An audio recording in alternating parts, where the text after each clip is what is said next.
And today is the last and the final day of the two-day G20 summit. After a fruitful first day, key events are lined up for the second day as well. The day started with the leaders visiting Rajghat and paying tribute to Mahatma Gandhi. Prime Minister Modi welcomed the dignitaries with an Angavastram or stole made out of cotton while standing against the backdrop of an image of Gandhi's humble abode. Well, the Prime Minister was seen explaining to the leaders about the significance of the cottage. The world leaders then paid floral tribute to Mahatma Gandhi at Rajghat. Well, now, the third session of the summit, namely One Future, has started at the Bharat Mandapam, the venue of the G20 summit. The leaders are also scheduled to carry out bilateral meetings with each other. Indian Prime Minister Narendra Modi is also scheduled to hold key bilaterals with the leaders of various nations on day 2 of the G20 summit. And these include France, Comoros, Turkey, UAE, South Korea, Brazil, Nigeria as well. Meanwhile, Canadian Prime Minister Justin Trudeau will also have a pull-aside with Prime Minister Modi on the sidelines of the summit.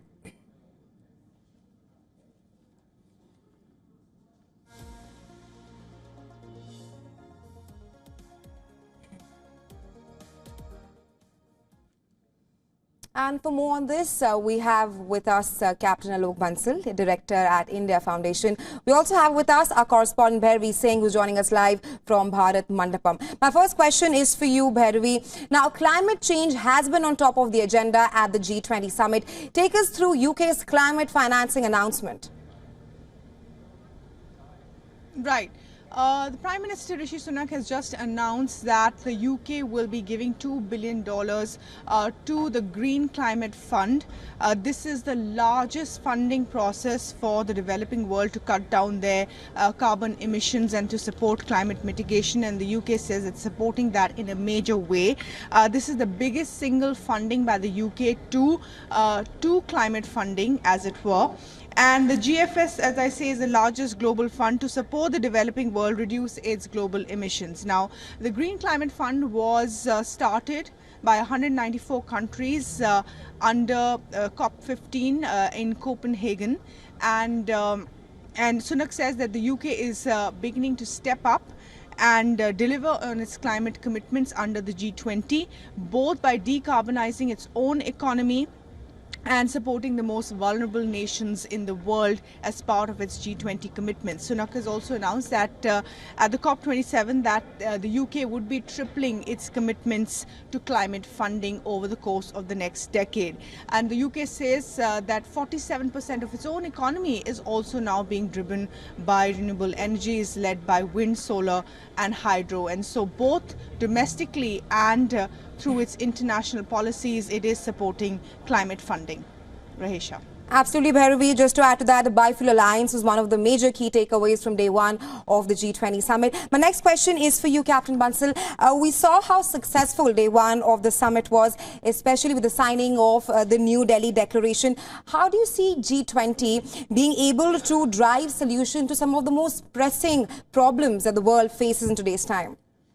See, I think if you saw today morning's pictures when world leaders were congregating around Mahatma Gandhi's Samadhi and paying floral tributes, I think that therein lies the solution. I think why people came there at a time when world is torn apart from strife, conflict, people coming to Mahatma Gandhi and reiterating his principles, and I think following them is very, very important. And if we look at what all happened during the first one day, that actually brings out how the G20 strives to resolve some of the crises that are facing the world. We inducted African Union into the G20, whereby we brought in the people from the lower rung of the global community, those who have been suffering, those who have been have-nots. When India claims that we represent the global south, I think African Union's entry into the G20 actually makes G20 have a significant voice of the global south.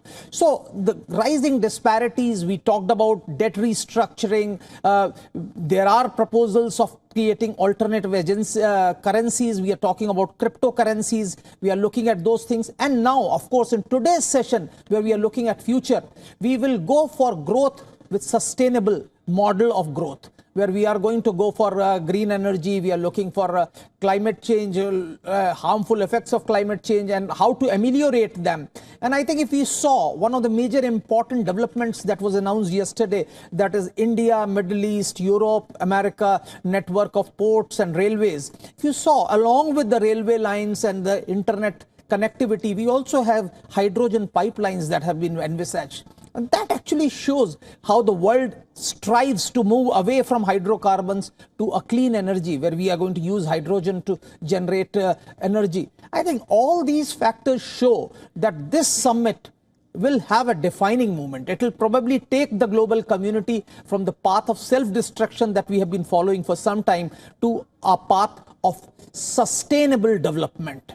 And I think from India's point of view, this summit shows India's arrival on the big stage. It is something like Beijing Olympic was for China. This successful culmination of this G20 summit would show to the world that India has arrived. Absolutely, Captain. It is India's time in the sun. And like you mentioned about that very important corridor project, my next question is on that point that the Captain made here.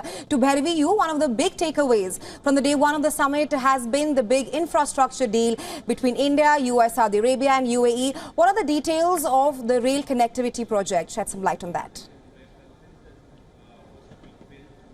Right, Rahesha, so this is a large connectivity project that will link India, Saudi Arabia, UAE and Europe. So essentially it's an India, Middle East, Europe connectivity project. It will have two different wings of it. One will be the Eastern Corridor and one will be the Western. The Eastern Corridor will connect India to the Arab world and the Western will connect the Arab world to Europe. Now, we believe that it's going to cut about 40% of the trade time between India and Europe. That's a significant landmark in itself. And this is being hailed as a project that will not just be a rail and port project, but will also connect hydrogen pipelines. It will connect clean energy projects, clean electricity projects as well.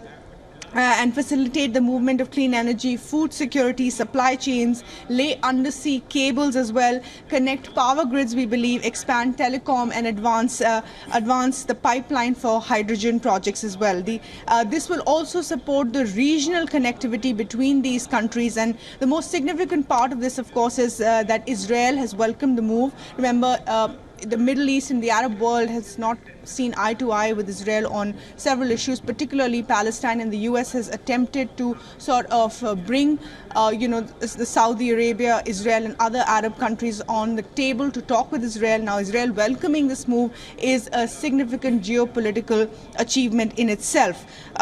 This will be a rail link and a port link as well, as I said, and Jake Sullivan, Biden's national security advisor, said that this has shown effective American leadership and will provide endless opportunities to these countries. Rahesha.